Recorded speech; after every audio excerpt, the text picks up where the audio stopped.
mahasiswi ini pulang gitu kan, keluar dari fakultas. Nah, terus mau pulang ke bawah gitu kan, pulang pulang ke kontrakannya gitu. Juga heran kenapa mahasiswi itu naik seperti ituan. Yang dimaksud seperti ituan tuh naik itu keranda mayat gitu kan, yang membawa itu pocong, di depan satu, belakang satu, jadi di tengah-tengah ini kerandanya gitu. Jadi cewek. Halo sahabat Grebek Misteri, terima kasih telah mampir di channel ini. Terus dukung dan support kami dengan cara menekan tombol subscribe dan lonceng, karena kalian telah mensupport channel ini. Salam Grebek Misteri. Ya, kabarnya seperti itu di Padang Panjang. Tapi kalau saya melihat sendiri, mungkin teman-teman yang nonton video ini mungkin ada yang bisa melihat, yang ada mendapat satu keturunan dari dari orang tua atau dari kakek, dari buyut, atau yang secara lahir juga bilang IndiHome ya. Mungkin melihat lokasi kita ini, kalian mungkin bisa merasakan itu, padahal tempat sebagian entah dipindahkan atau enggak, tapi masih banyak yang tinggal di sana. Ada juga yang orang masyarakat sekitar membicarakan di atas lagi, itu seperti anak-anak memikul senjata ya, keris, pusaka gitu. Jadi kita ditawari untuk narik ya, narik pusaka. Padahal jujurnya sendiri sih, ini sebenarnya saya sendiri pun pribadi tidak bisa untuk menarik sesuatu hal yang kayak itu. Mungkin enggak juga saya sih sebenarnya nggak bisa. Saya hanya bisa merasakan dan mencoba berinteraksi lah. Misalnya yang satu sosok ini ada, misalnya gitu. Jadi saudara Arif pertama kali yang merasakan energi seperti itu real apa memang terasa gimana? Itu memang saya rasakan, itu memang begitu real lah gitu. Karena ya yang emang dirasakan sendiri gitu, enggak dari orang lain gitu kan, dari mulut ya, bukan dari mulut gitu. Jadi kita sendiri merasakannya ya. Jadi sebentuk saya seperti Firman pun, walaupun dia kameramen kita, kadang dampak pantulan energi pun dia pun merasakan. Kadang pas dia megang kamera merasa tiba-tiba berat, dia mau ngomong ke kita nggak, jadi lantaran dia nggak bisa, dia tetap fokus untuk merekam tempat ya. Jadi kalau misalnya Firman saya tanya, kalian pasti bertanya, gimana sih bang, abang ini oh itu yang megang kamera bisa kena nggak? Sebenarnya nggak kena. Sebenarnya sebelum kita masuk kita sudah berdoa dan sudah pagar badan sudah di cover dulu ya kan. Jadi sudah tidak ada yang kena yang untuk mengikuti ekspor kita. Dan untuk Firman sendiri, mungkin selama kita pergi ekspor tak kemana-kemana, yang dirasakan sebagai kameramen yang dirasakan ya nggak banyak ya. Cuman ya yang paling sering ya itu kayak lagi mikul beban gitu, berat punggung. Jadi waktu ke kemarin ini pas ke kampusku kan, dia merasakan bagian pundaknya berat. Padahal sebenarnya itu bagian malu itu pengen tahu ini ngapain.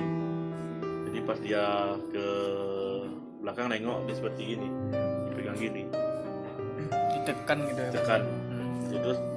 Terus energi-energi yang dikumpulkan tadi memadati tempat tersebut, maka terjadi benturan energi. Maka ada yang merasa pusing, merasa apa. Waktu si Budi pas megang itu masih ada sisa-sisa energi yang dia dapat. Tapi katanya sampai malam pusing ya? Iya, tapi siap megang itu tangan si Budi itu panas sekali. Beda sama saya gitu kan. Saya kan juga merasakan yang pertama, tapi tidak terasa panas siap itu. Tapi waktu si Budi itu udah selesai sama kata Bang Ded gitu kan, langsung panas tangannya, di telapak tangan aja panas gitu. Jadi man, lanjutannya man. Tapi gitu Bang, karena saya baru pertama gitu kan ikut sama Bang Ded gitu kan. Setiap kegiatan tuh sampai malamnya itu kan mau makan gitu, tapi nafsu makan nggak ada, itu rasa muntah aja gitu kan. Entah kenapa itu. Mungkin apa ya, untuk menetralisir, membuang energi negatif istilahnya kan, berarti tidak semuanya keluar, tapi kan cuma sehari itu kan. Ya Mang Sari semalam aja, Pas bangun pagi ada nggak seperti pasir atau kepala atau gimana? tapi nggak juga diperhatikan gitu. Biasanya kalau misalnya tidur kita kan sama seperti saya waktu ekspor di rumah tua kan, itu saya seperti itu pas malamnya saya pas melepaskan harga itu kayak peleburan lah. Jadi kayak peleburan itu seperti kepala ini bangun paginya kayak pasir. Padahal saya tidur sendiri di kasur, nggak mungkin lah tidur di kasur terus tiba-tiba ada pasir di kepala kan. Ya mungkin apalagi pas ekspor kan nggak, siapa yang main pasir kan nggak ada. Jadi pas lagi explore tuh gimana ya Bang? Yang mistis tuh, hal-hal mistis tuh kan ada ya. Jadi Yang gaib ya. iya yang kayak itu kan. Jadi dia posisinya gimana Bang?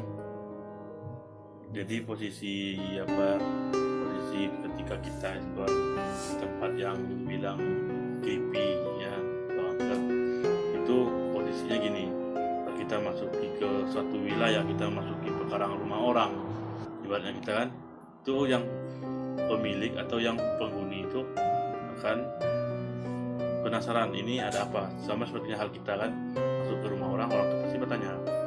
Ketika kita baca assalamualaikum, si Ma misalnya menyalahkan kita masuk, pasti dia akan bertanya tujuan apa bertamu. Jadi sama halnya dengan yang gaib itu, ketika kita masuk suatu wilayah, mereka pun bertanya ada apa ini kok rame-rame ini. Berarti akhirnya yang gaib itu datang menyaksikan ini ada apa, mengapa ke tempat ini, kalau tempat ini tidak dihuni oleh manusia kan. Akhirnya kebanyakan yang ekspor itu sebenarnya ketempelan atau apa. Ini ketempelan itu bukan yang ikut ke rumah enggak, tapi pas posisi itu. Nah, saking menumpuknya energi yang itu, jadi energi kita ini ibaratnya lebih ngalah kan. Jadi energi kita ini tidak cukup untuk menampung energi yang besar itu, akhirnya terjadilah gesekan atau benturan. Makanya terjadi misalnya pundak berat, atau ada juga yang nggak kuat itu seperti mual-mual. Kasus itu kan udah banyak, seperti contoh yang sebelumnya atau ikut ekspor, subscriber kita atau viewer kita ikut yang dialami panas atau pusing atau mual.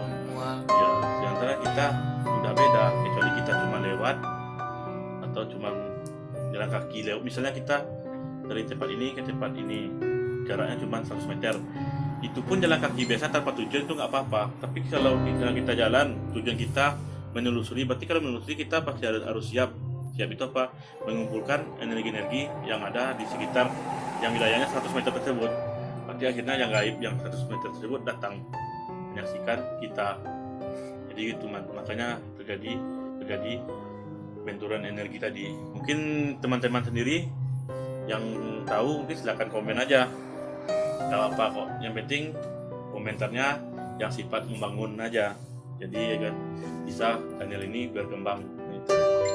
Jadi gini Bang Arif, mau tanya lagi nih, apa-apa aja yang terjadi yang pernah Bang Arif dengar di lokasi kampus tersebut, hal mistis gitu. Hal mistis gitu ya. Kan begitu, pernah ibaratnya ini cerita turun temurun gitu. Pertama ada yang itu pembukaan kampus yang baru gitu kan ada 2 bus pariwisata mengangkut sejenis jin gitu kan. Nah setiap itu ada juga pernah dengar gitu kan mahasiswi yang pulangnya udah malam dari fakultas gitu. Nah, terus kalau malam itu kampus tuh kan udah sepi gitu, terus bus kampus tuh juga tidak beroperasi lagi gitu kan. Karena udah jadi mobil kampus ini tidak beroperasi lagi karena sudah malam. Iya, udah malam gitu. Cewek cowok? cewek cewek mahasiswi. ya, mahasiswi, oh iya, mahasiswi cewek ya, saya lupa loh, depan nggak nyimak tadi loh teman-temannya. Lanjut.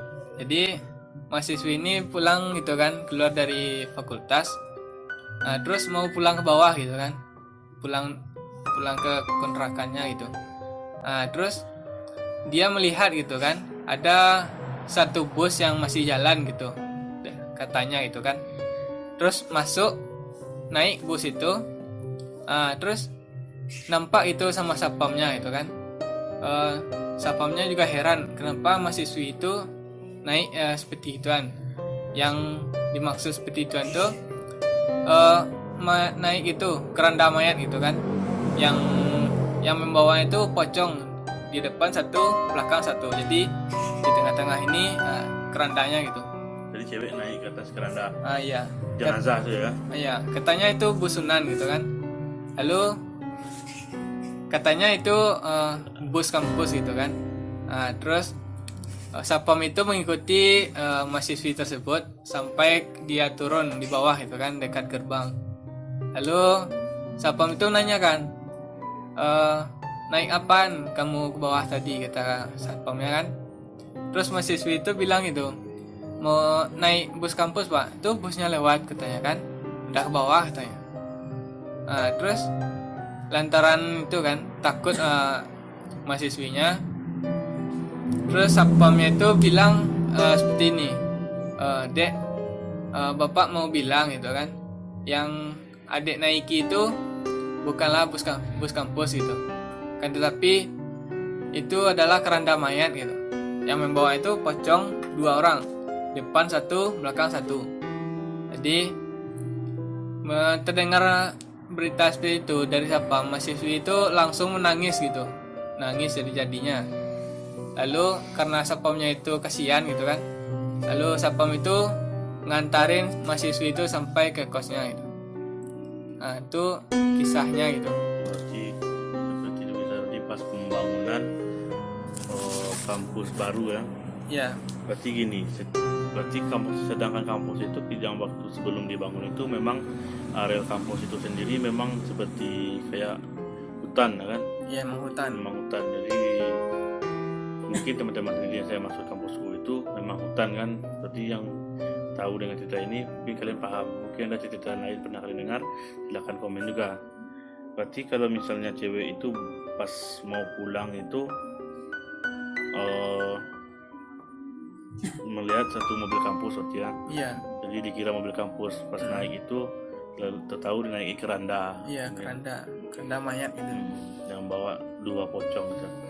Berarti itu memang gini lah. Jadi sejenis ini jin itu sendiri ya.